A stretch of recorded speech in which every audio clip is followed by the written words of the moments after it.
तुर्किया अच्छे बुरे दिनों में पाकिस्तानी कौम के साथ खड़ा रहेगा, सदर एर्दोगान का पैगाम। पाक भारत खतरनाक तनाव कम करने में मदद की, तमाम मसाइल बिलखुसूस पानी के मसले का हल आसान बनाने के ख्वाहां हैं। वज़ीर आज़म शहबाज शरीफ से टेलीफोनिक गुफ्तगू, इश्तियाल अंगेजी में ना फंसने का मशवरा। पाकिस्तान सिंध तास मुआहदे के तहत अपने हुकूक की हिफाजत के लिए तमाम इक़दामात उठाएगा। इलाकाई सलामती की कोशिशों के दौरान नरेंद्र मोदी का बयान मुफाद परस्ती पर मबनी और इश्तियाल अंगेज है। तर्जमान दफ्तर खारजा का इजहार मज़म्मत।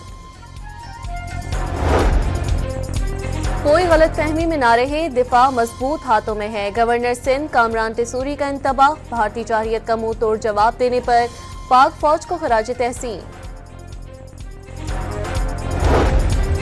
तुर्की के सफीर की चीफ जस्टिस पाकिस्तान याहिया आफरीदी से मुलाकात, दोनों मुल्कों की अदालती ताउन पर गुफ्तगू।